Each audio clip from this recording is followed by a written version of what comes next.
Chapter 1 is really kind of the big overview. We'll be taking a look at a number of theories and concepts that are basic to understanding American government and politics. This chapter talks about different forms of democracy, the fact that the United States is kind of a representative democracy. We talk about the fact that even though people technically run the country, there are also powerful interests, elites, and others who play a very big role. And we talk about fundamental values. Americans value individual freedom, the idea of equality, but they also value order, stability, law and order, national security. We also talk in this chapter a lot about liberalism and conservatism and how there are different ways of getting to the ideal of this democratic society. Now let's get into more detail on these concepts. Let's start by emphasizing that government is everywhere. While you may not necessarily be interested in government, it is everywhere in your lives, from the time you're born until the time you die. Now let's move on to some definitions, and you'll see some crude circling of terms that you should be particularly interested in for your quiz. Politics, the process of resolving conflicts and deciding, as Laswell puts it, who gets what, when, and how. It is a struggle over power or influence within organizations or in formal groups that can grant or withhold benefits or privileges. Government is the preeminent institution within a society. It is the institution in which decisions are made that resolve conflicts and allocate benefits and privileges.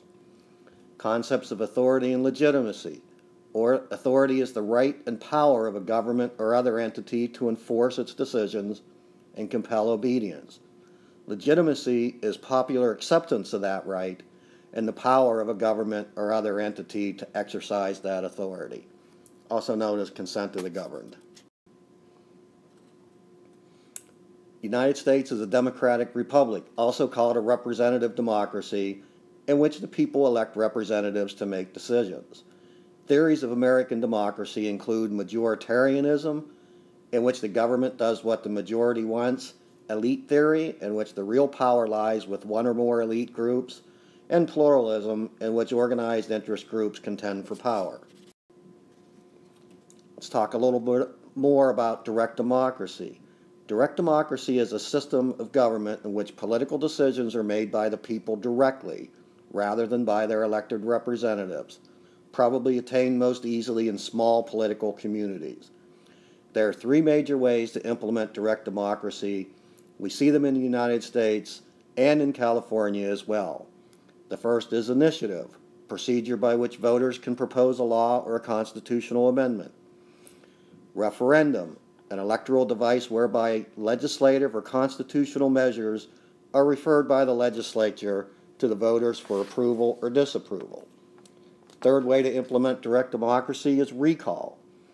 That's a procedure allowing the people to vote to dismiss an elected official from state office before his or her term has expired.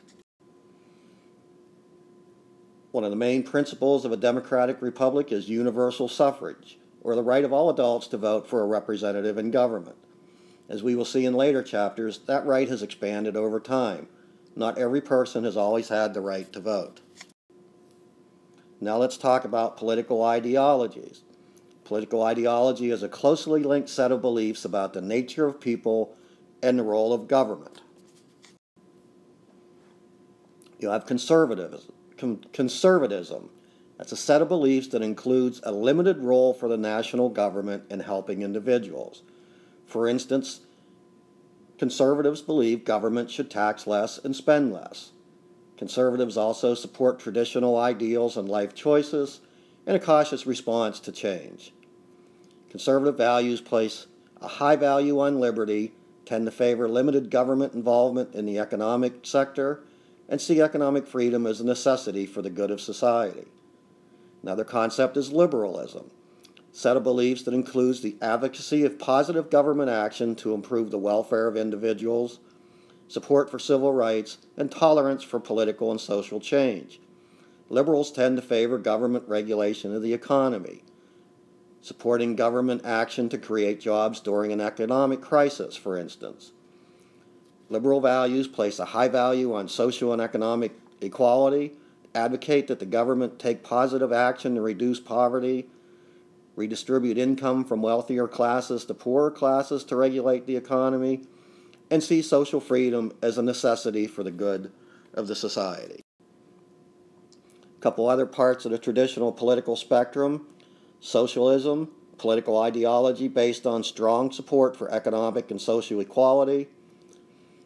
Socialists traditionally envision a society in which major businesses were taken over by the government or by employee cooperatives. Another ideology, libertarianism, political ideology based on skepticism or opposition toward most government activities. Those are the ideologies that you're going to see as part of the traditional political spectrum. When we consider ideologies, one of the major issues relates to the proper size of government. There are contradictory opinions on big government and complaints about taxes versus government services. We generally see that big government is more supported in times of crisis. 9/11 required a big response from the government. Big government responding to economic issues. Great Recession of 2008. We saw a financial meltdown that threatened the world economy. So at times like those, people look to government to become more involved. We'll be talking about all of these concepts more in depth in the coming weeks. For now, please review this lecture and also the study guide that you'll see on Blackboard to assist you with your quiz. Good luck.